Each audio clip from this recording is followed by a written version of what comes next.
سلام، شما صدای باریش سسی را میشنوید. من حسین علی محمدی هستم، همراه شما در این مسیر.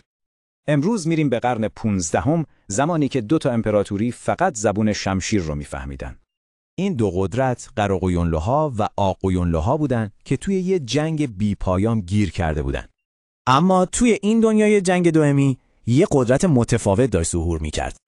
بحران از جای شروع شد که رهبر قراقویونلوها به دست رقیبش عثمان بیک اسیر شد. این اسارت میتونست به معنی یه مرگ وحشیانه یا شروع یه جنگ فاجعه‌بار جدید باشه. ولی اتفاقی که بعدش افتاد چیزی نبود که کسی انتظارش رو داشته باشه و این به لطف تاتار خاتون بود. تاتار خاتون خواهر قارا محمد یه تصمیم خیلی جسورانه گرفت و سنت‌های زمانش رو به چالش کشید. اون تصمیم گرفت تنهایی وارد قلب اردوگاه دشمن بشه، فقط با قدرت کلماتش. خب، واقعا جالبه که ببینیم چطور با این وظیفه بظاهر غیر ممکن روبرو شد. متون تاریخی میگن که اون با کلام نیک و خرد کامل جلوی خونریزی رو گرفت. روش اون گفتگو بود، یه تضاد کامل با تهدید و باجگیری که اون موقع مرسوم بود.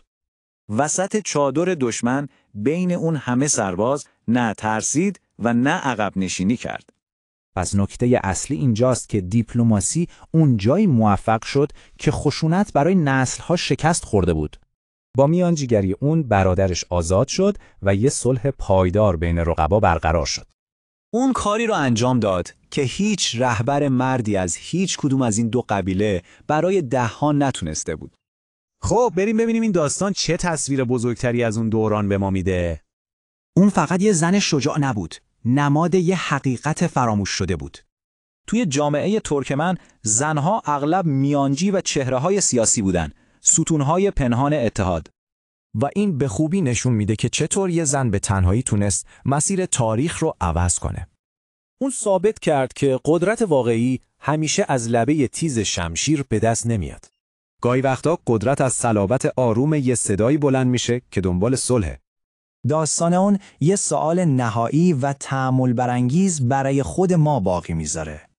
به نظرتون قدرت واقعی جای دیگه‌ای هم همینطور جلوی چشم ما پنهان شده؟ من حسین علی محمدی هستم و خوشحال میشویم نظرات، دیدگاه‌ها و پیشنهادات خودتان را با ما در میان بگذارید. کمک کنید صدای باریش سسی رو به گوش دوستانتان برسانید. باریش سسی، سیزین سسی نیز.